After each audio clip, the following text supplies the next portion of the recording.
Hello दोस्तों, let's crack it में आपका स्वागत है। और 27 फरवरी 2022 का द हिंदू न्यूज़पेपर और उसका साइंस एंड टेक का पेज आप लोगों के सामने है।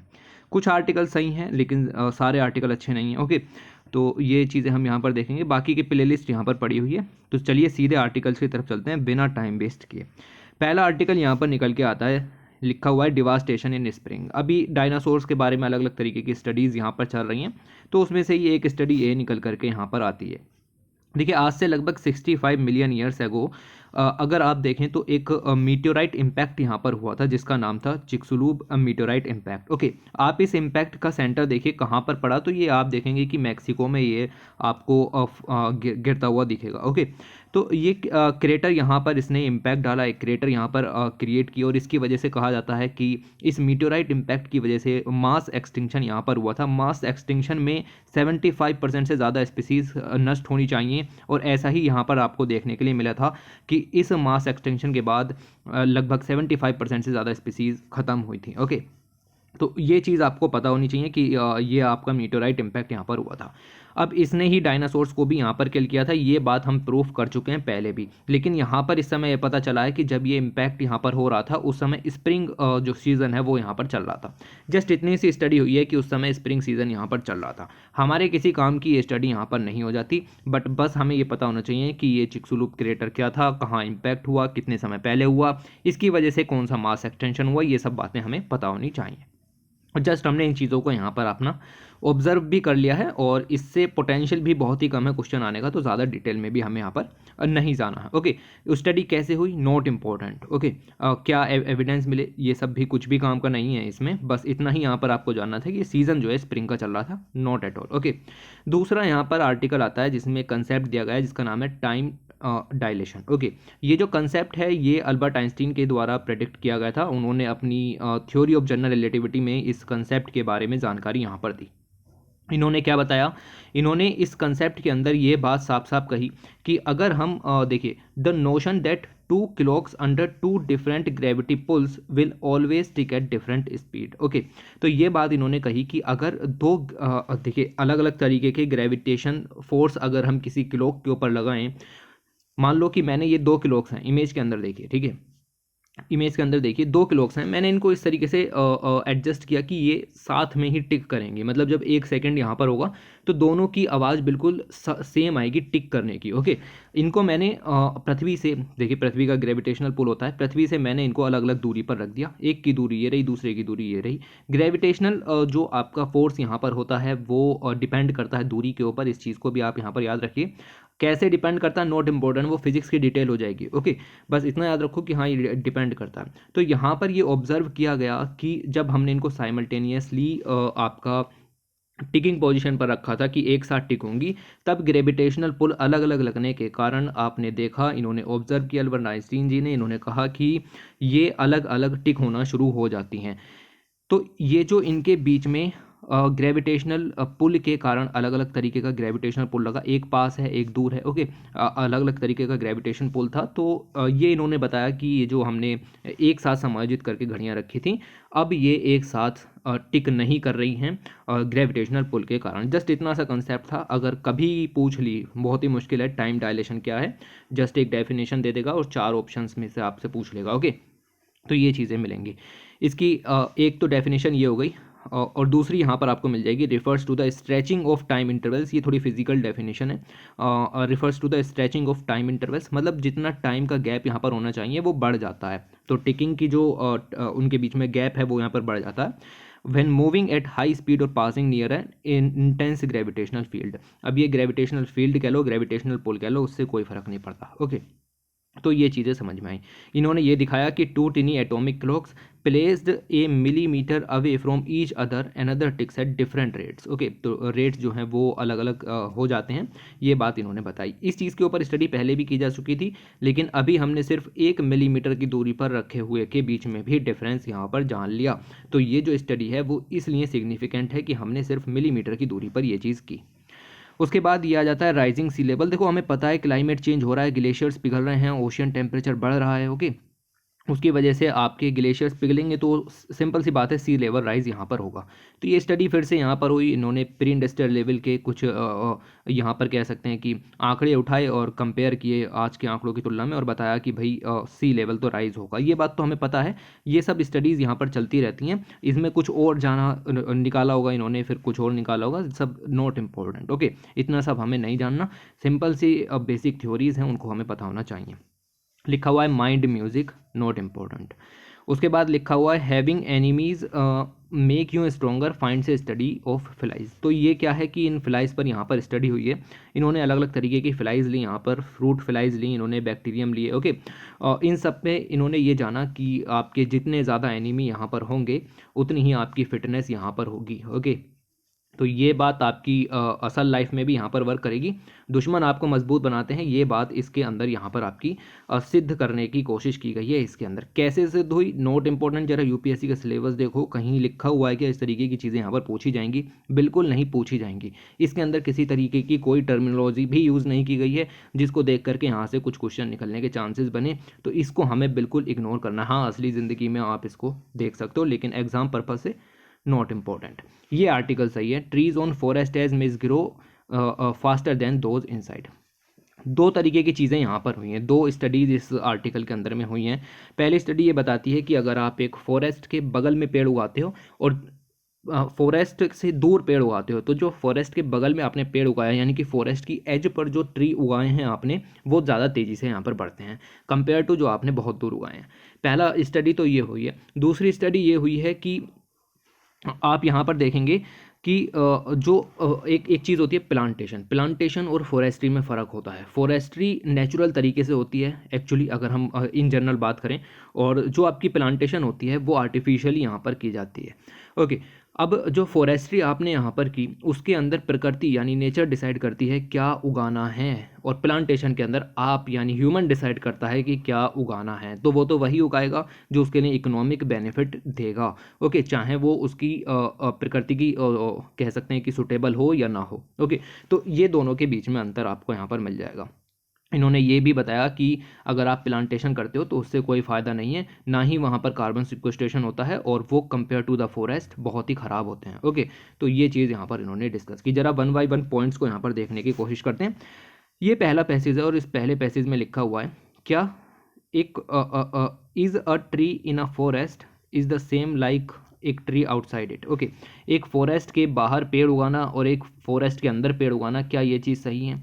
तो देखो, सरकारों ने इन चीज़ों को सही माना है। उन्होंने क्या प्रोविज़न लाए, वो लाए कंपनसेटरी एफोरेस्टेशन का। आप यहाँ से पेड़ काटो लेकिन यहाँ लगा दो, ठीक है। तो उनके हिसाब से ये चीज़ यहाँ पर बिल्कुल सही है, लेकिन साइंटिस्ट, एनवायरमेंटलिस्ट, उन सभी की नज़रों से देखें तो ये गलत है, और ये वाकई ही गलत है। ओके, चाहे आप खुद से भी इस चीज़ को यहाँ पर सोच करके देखेंगे, अभी कुछ पॉइंट्स देखेंगे आपको पता चलेगा। ओके, तो सरकार का ये कंपनसेटरी एफोरेस्टेशन का जो काम है वो इस चीज़ को यहाँ पर सिद्ध करता है कि हाँ भाई ये चीज़ें सही हैं, लेकिन आपको पता चलेगा कि ये चीज़ें बिल्कुल भी सही नहीं हैं। Conservationist have on the other hand pointed out that this is not the same. तो जैसा कि मैंने आपको यहाँ पर बताया, इन्होंने बताया कि because a loss of a section of forest, अगर हम फॉरेस्ट के एक सेक्शन को नष्ट करते हैं तो उसके साथ उसका पूरा इकोसिस्टम तबाह हो जाता है। वहाँ पर रहने वाले एनिमल्स, वहाँ पर रहने वाली बर्ड्स, इंसेक्ट्स, जो भी कुछ वहाँ पर है आपका, वो सब इकोसिस्टम का पार्ट होता है फॉरेस्ट का, और वो सब ख़त्म हो जाता है। अगर आपने कहीं और फॉरेस्ट लगा दिया वहाँ से हटा करके, तो वो इतनी जल्दी इकोसिस्टम को सपोर्ट नहीं करेगा। तो ये तो सिंपल सी बात आपको यहाँ पर पता होनी चाहिए। ओके, तो ये ऐसा इकोसिस्टम होता है जिसको आप आसानी से सब्स्टिट्यूट नहीं कर सकते कहीं और पर पौधे लगा करके। ओके, तो ये स्टडी यहाँ पर की गई, यूएस के कुछ साइंटिस्ट ने मिलकर के इस स्टडी को यहाँ पर किया। दूसरा पॉइंट यहाँ पर लिखा हुआ था store house of the carbon. देखिए, एक जो फुल फ्लेज फॉरेस्ट यहाँ पर होता है, जिसको डेंस फॉरेस्ट यहाँ पर कहते हैं, वो एक नेट कार्बन सिक्वेस्ट्रेशन होता है। ओके, देखो, अगर हम बात करें, फॉरेस्ट बहुत स्क्वायर किलोमीटर में यहाँ पर फैले हुए होते हैं। इंडिया में भी आप देख सकते हो अलग अलग तरीके के फॉरेस्ट होते हैं, very dense, moderately dense, open forest, अलग अलग तरीके के फॉरेस्ट आपको देखने के लिए मिल जाएंगे। इन नेट अगर हम बात करें, अगर हम फॉरेस्ट जो है वो आपके कार्बन डाइऑक्साइड को स्टोर भी करते हैं और उसको रिलीज़ भी करते हैं। यानी पॉइंट आपको याद रखना है कि फॉरेस्ट आपके कार्बन सिक्वेस्ट्रेशन का भी वर्क करते हैं, फॉरेस्ट आपके कार्बन इमिशन का भी वर्क करते हैं। कार्बन सिक्वेस्ट्रेशन का वर्क कैसे करते हैं? फोटोसिंथेसिस के दौरान कार्बन डाइऑक्साइड को एब्जॉर्ब करते हैं, उसको एब्जॉर्ब करके अपने स्टीम में और कभी कभी सोइल में भी यहाँ पर उसको स्टोर कर लेते हैं, जिसको सोइल ऑर्गेनिक कार्बन यहाँ पर कहते हैं। ओके, तो इसके ज़रिए कार्बन जो है ट्री जो है वो आपके कार्बन सिक्वेस्ट्रेशन का वर्क यहाँ पर करते हैं। दूसरी तरफ जब आप इनको काटोगे, इनको जलाओगे, फॉरेस्ट फायर लगेगी, डिग्रेडेशन होगा, ओके, डिफोरेस्टेशन होगा, तो ये सब कार्बन वापस रिलीज हो जाएगी। तो forest are a source of carbon dioxide release और सिंक। ओके, लेकिन अगर हम ओवरऑल देखें तो ये कार्बन डाइऑक्साइड को सिंक करने का ही काम यहाँ पर करते हैं। इन्होंने बताया कि जितना आप फॉसिल फ्यूल से इमिशन करते हो उसमें से आपका 30% कार्बन ही फॉरेस्ट ही यहाँ पर एब्जॉर्ब कर लेते हैं, और इसीलिए ये जो आपकी ट्रीज़ हैं वो एक इम्पोर्टेंट टेरेस्ट्रियल कार्बन सिंक यहाँ पर बन जाते हैं। देखिए 4 टर्म होती हैं यहाँ पर, एक होती है कार्बन सिंक, एक होती है कार्बन सिक्वेस्ट्रेशन, एक होती है कार्बन फिक्सेशन, एक होती है कार्बन पूल। चारों के बीच में यहाँ पर डिफरेंस होता है। एक ट्री जो कि कार्बन को एब्जॉर्ब करेगा उसको हम कार्बन सिंक कहते हैं। दैट पेड़ इज कॉल्ड कार्बन सिंक। जो उसने कार्बन को एब्जॉर्ब किया उस प्रोसेस को कहते हैं कार्बन सिक्वेस्ट्रेशन। एब्जॉर्ब करके उसने उसे कहाँ रखा, इसको कहते हैं कार्बन फिक्सेशन। अगर वो फिक्सेशन पार्ट काफ़ी समय तक रह गया तो उसको कहते हैं कार्बन पूल। इन चारों चीज़ों के बीच में अंतर होता है। जनरल एनवायरमेंटल टर्म्स हैं, आपको कभी और भी जानने के लिए मिलेंगे। ओके, अब यहाँ पर अगर हम बात करें तो थोड़ी बेसिक चीज़ें और दी गई हैं, like tree absorb carbon dioxide और ऑक्सीजन को रिलीज़ करते हैं। फोटोसिंथेसिस की ये प्रक्रिया होती है, और उसके बाद इसको स्टोर कर लेते हैं कार्बन को अपने तनों के अंदर। ओके, तने के अंदर ही कार्बन यहाँ पर स्टोर हो जाता है। सॉइल में हो सकता है, सॉरी आपके तने में हो सकता है, पत्ती फूल, मतलब हर एक पार्ट में कार्बन यहाँ पर स्टोर हो जाती है। जब पत्ते फूल ये सब गिरते हैं तो सॉइल के अंदर जो माइक्रोब्स होते हैं वो उन सबको डिकम्पोज करते हैं, क्योंकि वो ऑर्गेनिक मटेरियल यहाँ पर हो गया। और उसके बाद आपका जो ऑर्गेनिक मैटर यहाँ पर गिरा जितना भी, उन सभी को यहाँ पर आपका डिग्रेड करते हैं, जिससे कार्बन डाइऑक्साइड यहाँ पर रिलीज होती हैं। साथ ही साथ जो सोइल माइक्रोब्स होते हैं वो रेस्पिरेशन के दौरान भी CO2 यहाँ पर रिलीज़ करते हैं। ओके, तो ये सब प्रक्रिया यहाँ पर देखने के लिए मिलेगी। और अलग अलग कंट्रीज़ ने इस चीज़ को कहा है कि हम इस टेरेस्ट्रियल कार्बन सिंक को यहाँ पर बढ़ाने की कोशिश करेंगे। इंडिया ने भी अपने जो NDCs हैं यानी नेशनली डिटरमाइंड कंट्रीब्यूशंस हैं पेरिस एग्रीमेंट के अंदर, उसमें भी कहा है कि हम अपने टेरेस्ट्रियल सिंक एरिया को 33% तक बढ़ाने की कोशिश करेंगे, नेचुरल सिंक को। ओके, ये चीज़ आपको मिलेगी। यहाँ पर लिखा हुआ है कंसिक्वेंसेज ऑफ लॉस। ये रिसर्चर्स हैं जिन्होंने इसके बारे में बताया, और ये जान रहे थे कि अगर फॉरेस्ट लॉस हुए तो उसके क्या क्या परिणाम होंगे। इन्होंने एग्जामिन किया कि same species of trees had different patterns of carbon dioxide storage when located at the forest edge और फर्दर अवे। वही बात, एक ट्री को अगर आप फॉरेस्ट के किनारे पर उगाओ या उससे दूर उगाओ तो उनके बीच में अंतर यहाँ पर आ जाता है। वो अलग अलग तरीके के कार्बन को यहाँ पर एब्जॉर्ब करते हैं। बात सारी की सारी कार्बन स्टोरेज की है। तो जो ट्री आपने यहाँ पर उगाया फॉरेस्ट के पास में वो ज़्यादा कार्बन को एब्जॉर्ब करेगा, और जो आपने दूर उगाया वो कम कार्बन को एब्जॉर्ब करेगा। ये सब स्टडीज़ यहाँ पर हो रही हैं। अगर किताबों में लिखी हुई बातों की अगर हम यहाँ पर जानें तो इन्होंने कहा है, किताबों में ये चीज़ लिखी हुई है कि the trees at forest edge release and store carbon at similar rate, जो कि आपका फॉरेस्ट के अंदर में यहाँ पर होते हैं। तो एक ट्री अगर फॉरेस्ट के अंदर में है या उससे बाहर है तो सेम चीज़ें ही यहाँ पर फॉलो होती हैं कार्बन की। ये बात किताबों में लिखी हुई है, लेकिन जो रिसर्च पेपर्स अब यहाँ पर पब्लिश हुए हैं उन्होंने इस बात को पूरी तरीके से नकारा है। इन्होंने कहा है कि edge trees grew faster than their country cousins deep in the forest. जो पेड़ आपके कह सकते हैं कि ये फॉरेस्ट है, जो ट्रीज़ फॉरेस्ट के अंदर में यहाँ पर हैं और जो ट्रीज़ फॉरेस्ट के बाहर पे यहाँ पर हैं, तो बाहर वाले जो एज पे यहाँ पर उगे हैं वो तेज़ी से बढ़ते हैं, उनकी ग्रोथ तेज यहाँ पर होती है। उस चीज़ को यहाँ पर बताया गया है।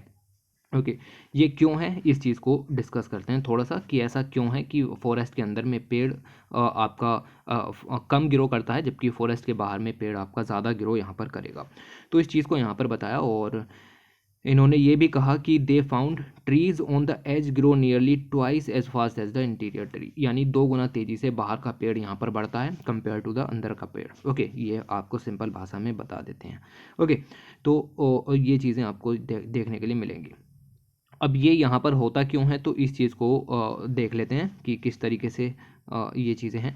लाइक अंदर का फॉरेस्ट है तो वहाँ डेंस फॉरेस्ट होगा, डेंस फॉरेस्ट होगा तो वहाँ पर कैनोपी जो है वो 70% से ज़्यादा यहाँ पर मिल जाएगी आपको, और 70% से ज़्यादा कैनोपी बहुत ही ज़्यादा डेंस यहाँ पर हो जाती है, जिसके कारण लाइट अंदर की तरफ नहीं जा पाती, और अंदर की तरफ लाइट न जाने का मतलब ये है कि वहाँ पर ग्रोथ भी कम देखने के लिए मिलेगी। ओके, जबकि एक ट्री जो कि फॉरेस्ट के बाहर यहाँ पर खड़ा हुआ है उसको बहुत ज़्यादा लाइट यहाँ पर मिलेगी, जिसकी वजह से उसकी ग्रोथ यहाँ पर बढ़ेगी। ये एक बेसिक पॉइंट और इन्होंने स्टडी के अंदर बताया।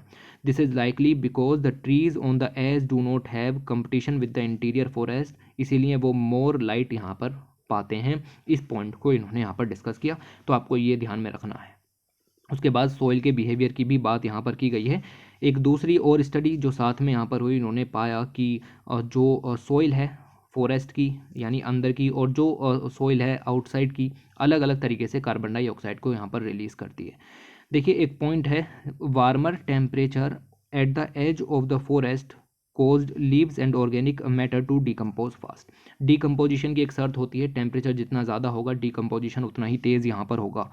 अब आप देखिए जो जो ट्री फॉरेस्ट के बाहर यहाँ पर है, जिसको लाइट यहाँ पर ज़्यादा मिल रही है, वहाँ की सोइल के अंदर जो माइक्रो ऑर्गेनिज्म है वो तेज़ी से डिकम्पोज कर पाएंगे कंपेयर टू द अंदर के फॉरेस्ट जहाँ पर लाइट बिल्कुल भी अवेलेबल नहीं है। तो ये वाला पॉइंट आप एक यहाँ पर दूसरा याद रखेंगे कि वार्मर टेम्परेचर अगर होगा तो डिकम्पोजिशन की प्रोसेस यहाँ पर तेज हो जाएगी। ओके, दूसरी चीज़, एज इट फोर्स्ड सोइल जो माइक्रो ऑर्गेनिज्म है वो तेज़ी से काम करते हैं, और उतनी ही ज़्यादा कार्बन डाइऑक्साइड भी यहाँ पर रिलीज़ होगी। तो जितनी ज़्यादा लाइट यहाँ पर होगी उतना ही ज़्यादा डिकम्पोजिशन के प्रोसेस और उतना ही ज़्यादा कार्बन डाइऑक्साइड वातावरण में यहाँ पर रिलीज़ होगा।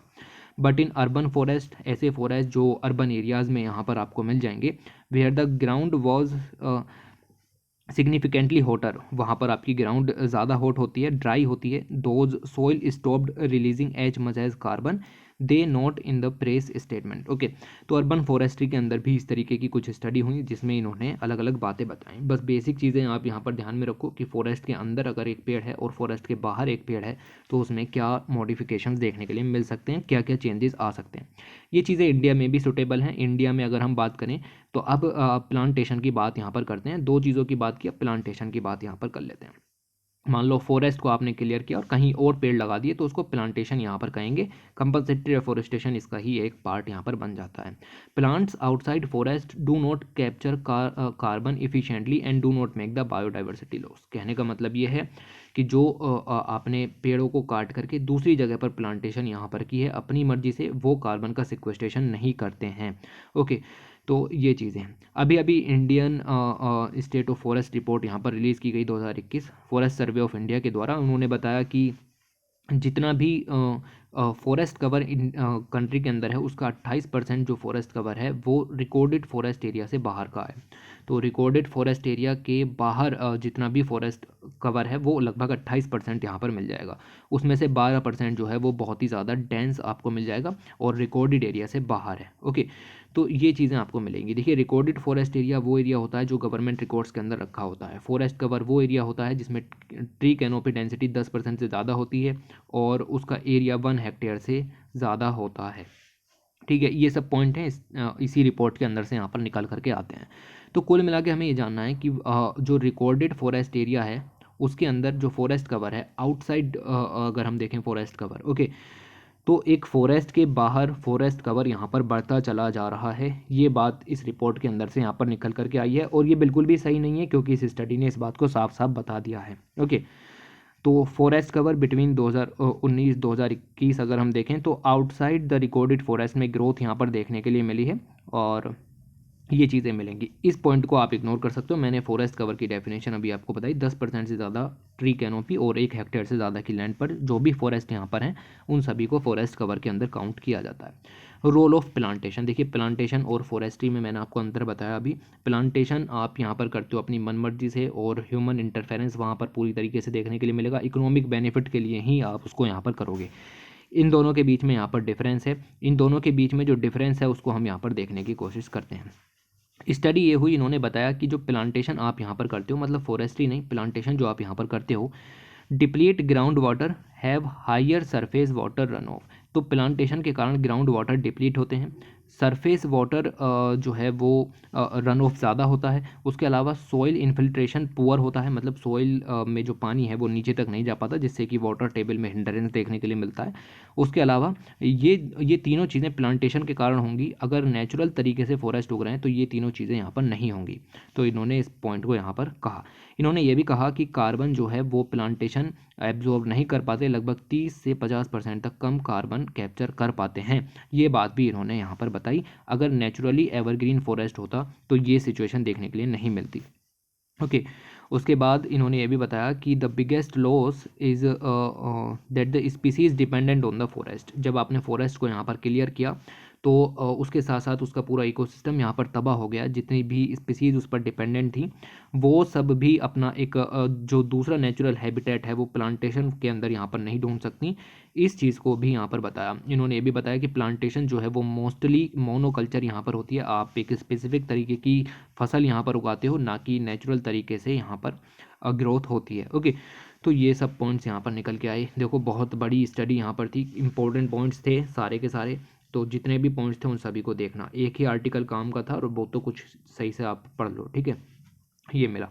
उसके बाद है staying healthy eating less. Okay, ये सब आर्टिकल भी आपके किसी काम का नहीं। इसके अंदर जो स्टडी है लैंसेट की स्टडी है, आप नेशनल फैमिली हेल्थ सर्वे का डाटा पढ़ लो, उसको याद रख लो, वही बतेरा। उसके अंदर stunting, wasting, under nutrition, obesity, anaemia, जितनी भी प्रॉब्लम है उन सब के बारे में देख लो। उसके अलावा जो मिशन पोषण और ये सब सरकार की स्कीम्स चल रही हैं मिड डे मील वगैरह की, इन सबको काम में रखो। ये सब जो लैंसेट वगैरह की स्टडीज़ हैं ये किसी काम में आपके नहीं आने वाली। ओके, और इसके अलावा अगर हम आगे बात करें तो हेल्थ के ऊपर आप यहाँ पर देख भी सकते हो कि पूरी मैगजीन यहाँ पर कवर की थी, आप इससे भी जान सकते हो। ये सबसे पॉइंट निकालने मत बैठिएगा, यहाँ पर ये टाइम वेस्ट करने वाली चीज़ें हो जाएंगी। ओके, तो ये इग्नोर मारो, इस चीज़ को आप यहाँ पर देख सकते हो, हेल्थ से रिलेटेड चीज़ें हैं। ओके, तो ये पॉइंट आप यहाँ पर देखो, ये इस तरीके से हमारा ये पूरा कवर होता है। कुछ खास आर्टिकल्स नहीं थे लेकिन ये वाला आर्टिकल ज़्यादा ही अच्छा था। ओके, तो इसको यहाँ पर आप देखिएगा गौर से। और चलिए वीडियो को एंड करते हैं। Thanks for watching, take care.